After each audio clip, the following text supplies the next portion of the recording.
Let's mic news at 8। Dehradun में हिमाचल पथ परिवहन निगम की बस 100 मीटर गहरी खाई में गिर गई। हादसे में 4 यात्रियों की मौत हो गई, वहीं 32 से ज्यादा घायल हो गए। हादसा हरिपुर पावटा साहिब मार्ग पर हुआ, जब बस ट्रक को साइड देने की कोशिश में डिसबैलेंस होकर खाई में गिर गई। एसडीआरएफ और पुलिस की टीमों ने तुरंत राहत कार्य शुरू किया। घायलों को विकासनगर अस्पताल में भर्ती कराया गया।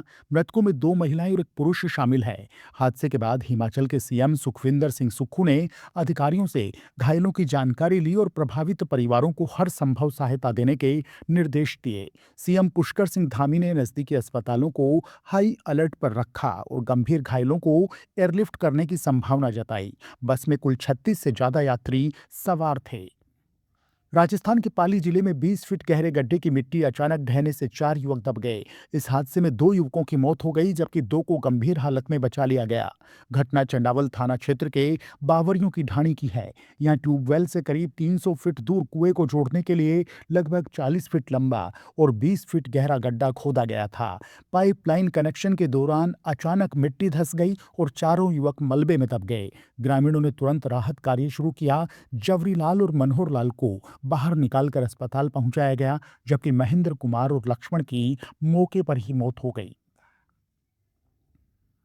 पश्चिम बंगाल में कोयला और अवैध बालू खनन के मामलों की जांच कर रही प्रवर्तन निदेशालय ने 9 स्थानों पर एक साथ छापेमारी की।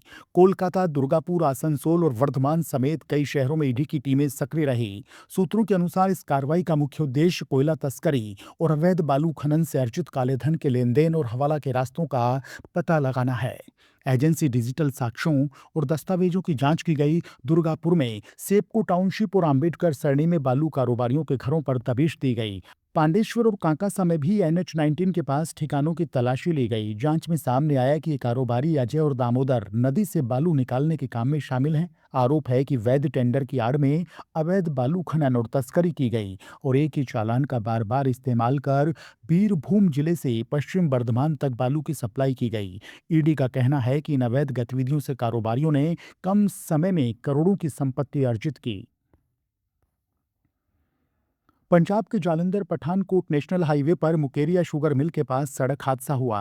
तेज रफ्तार कार ने 2 स्कूटियों पर सवार 4 युवकों को जोरदार टक्कर मार दी, जिससे चारों की मौके पर ही मौत हो गई। टक्कर इतनी भीषण थी कि स्कूटियां पूरी तरह टूट गई और कार बेकाबू होकर एक ट्रक से जा टकराई। मृतकों की पहचान सुखविंदर सिंह, नरेंद्र कुमार, बिहार के दरभंगा निवासी विविध साहू और मिथुन मंडल के रूप में हुई है। बताया जा रहा है कि चारों युवक होटल और पैलेस में काम कर शादी समारोह से लौट रहे थे।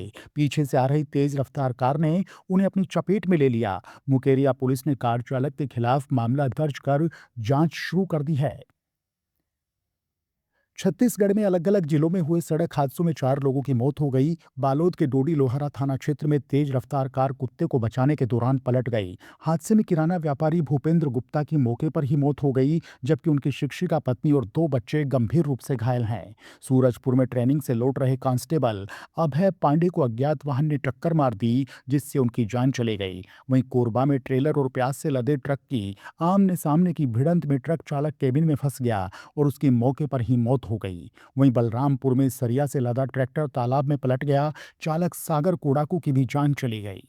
चंडीगढ़ जिला अदालत में खुद को सीबीआई अधिकारी बताकर ठगी करने वाला युवक वकीलों के हत्थे चढ़ गया। आरोपी फर्जी सीबीआई स्टाम्प लगे दस्तावेज लेकर अदालत पहुंचा था।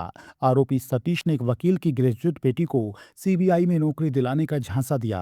पहले 7,000 रुपये रजिस्ट्रेशन फीस के नाम पर लिए, फिर चंडीगढ़ की होम सेक्रेटरी के जन्मदिन का हवाला देकर 12,000 रुपये मोबाइल गिफ्ट के लिए मांगे। शक होने पर वकील राजेश सिंह ने अपने साथियों को अलर्ट किया। जैसे ही आरोपी दोबारा पैसे लेने पहुंचा, पहले से सतर्क वकीलों ने उसे पकड़ लिया।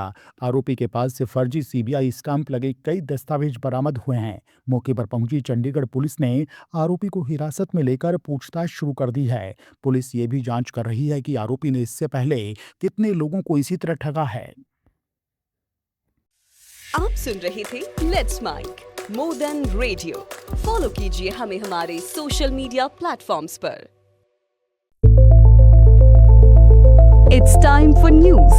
It's time for More Than Radio. Presenting the first radio news app, Let's Mic.